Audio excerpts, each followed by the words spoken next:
Hi, and welcome back to my channel. In today's video, we're going to be going over the February 2019 budget. Things that have changed, things that we're doing different for either February or 2019, so stay tuned.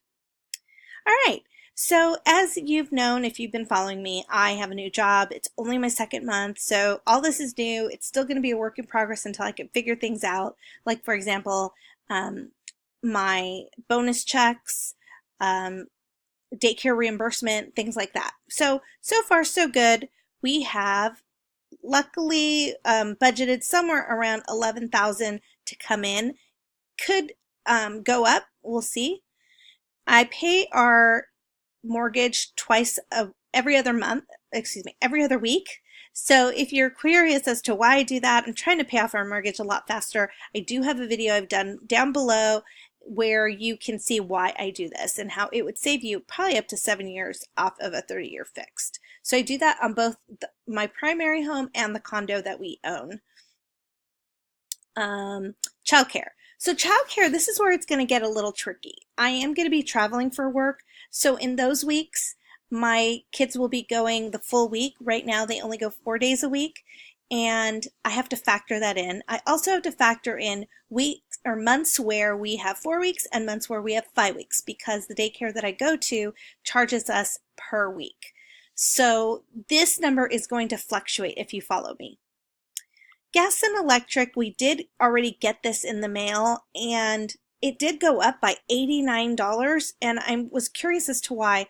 And I was talking to my husband, he said that they automatically enrolled us in some new program. So we've got to call and find out what is going on and why and maybe unenroll. Okay, so mini sinking fund for waste and for water. Water is coming out this month at $156, but I put aside $100 a month, so we're good. Actually, it usually is closer to 200, so I'm good with this number. Internet and cable is $63.25. We did go back to cable. So I did have DirecTV and I had AT&T Uverse, and all that added up really wasn't that much of a significant difference. And I found that the customer support was only via text, or not text, via chat, and I just wanted to talk to a live person. So we went back, we got a good deal. Obviously it's cheap, but after a year it's going to go up, and we'll see what happens in a year. Our alarm system, Sirius radio, we had paid for the year. That's not coming due yet. Our cell phones, gym, and then our insurance. This insurance, in case people are like, wow, that's a big number, it's got about 5 policies. It's got 2 life insurance policies, 2 cars, our homeowners, and our condo. Oh, that's 6 policies. So it's a lot. Okay, cash envelopes.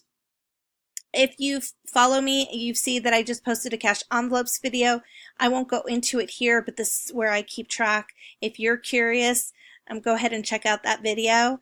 But I will talk about groceries, and this is the line item I've colored in green. This auto-populates, this green auto-populates, so you'll see I do keep an itemized track week over week to see where we are under budget for our groceries.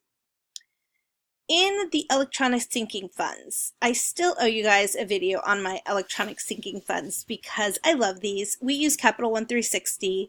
I know that you can get 2% from somewhere else. Here you can get, I think it's a little over 1%. And the 2% mark is, I don't know, I feel like if you're going to be having a lot of money in these accounts, you know, over $10,000, maybe that makes sense. Our emergency fund does have $10,000, but I just don't know. I don't know. We'll think about maybe transferring that one, that specific one. But for right now, I like the way Capital One 360 works for us.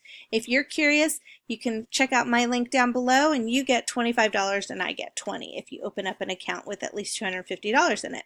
What I like about Capital One 360 is you can create multiple savings accounts and give them multiple names. So these are mine. It is a total of, I keep changing them up. So let's see, a total of 15 accounts, and it's been great. So I do keep a running balance. I just updated these, and as the deposits come out, or go in, I should say, these will automatically update on the right. So we do a Life Happens fund, and this is in addition to the savings, the emergency fund. So I really am going to try not to touch our emergency savings, and if something happens, we'll take it out of the Life Happens fund. So like last year, there was something that came up, and I just took it out of the Life Happens fund. Date night, same thing. We actually are going to be celebrating our 5-year wedding anniversary, and so I'm excited to just put that money aside. And we have some money set aside as well in a cash envelope. So excited to see how much we can get by April. Christmas, we've started funding that because, hey, we know Christmas is every December 25th. Dining out in cash, you're going to see gas, you're going to see down below how I itemize it. And again, I just like to keep track of any over under. Pest, 40, DMV renewal, same thing. Just like to keep those sinking funds there. Car maintenance, this is where, we don't know. So I like to put in $100. We do know that we have to do routine oil and tires, so that's great. Home maintenance, I actually am going to change this up to $100 because I have that condo and I have a feeling that these renters are going to be moving soon, so we're going to have to do some repairs, paint and change out the carpet. Birthdays, we're going to start saving for birthdays. Summer, my husband is a teacher, so I want to just put some money aside specifically for summer. I don't really know what that means yet, but we'll see. And then I totally forgot my realtor licensing fees. Every year it comes out quarterly, and I just want to start saving for it monthly. So we've added that.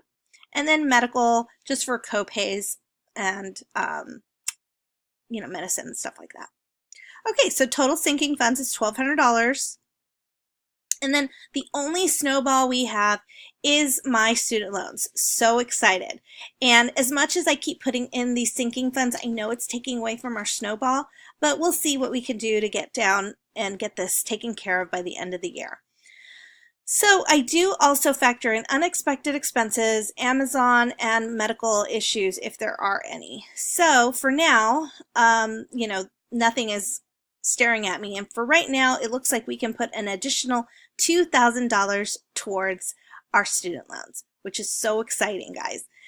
This student loan minimum payment is really not, if you look at the formula here, my minimum payment is $350. And then I just snowballed in that previous one, which was our HELOC loan for $402.45. So right now, this is what I've been sending, but we will be adding $2,000 to it.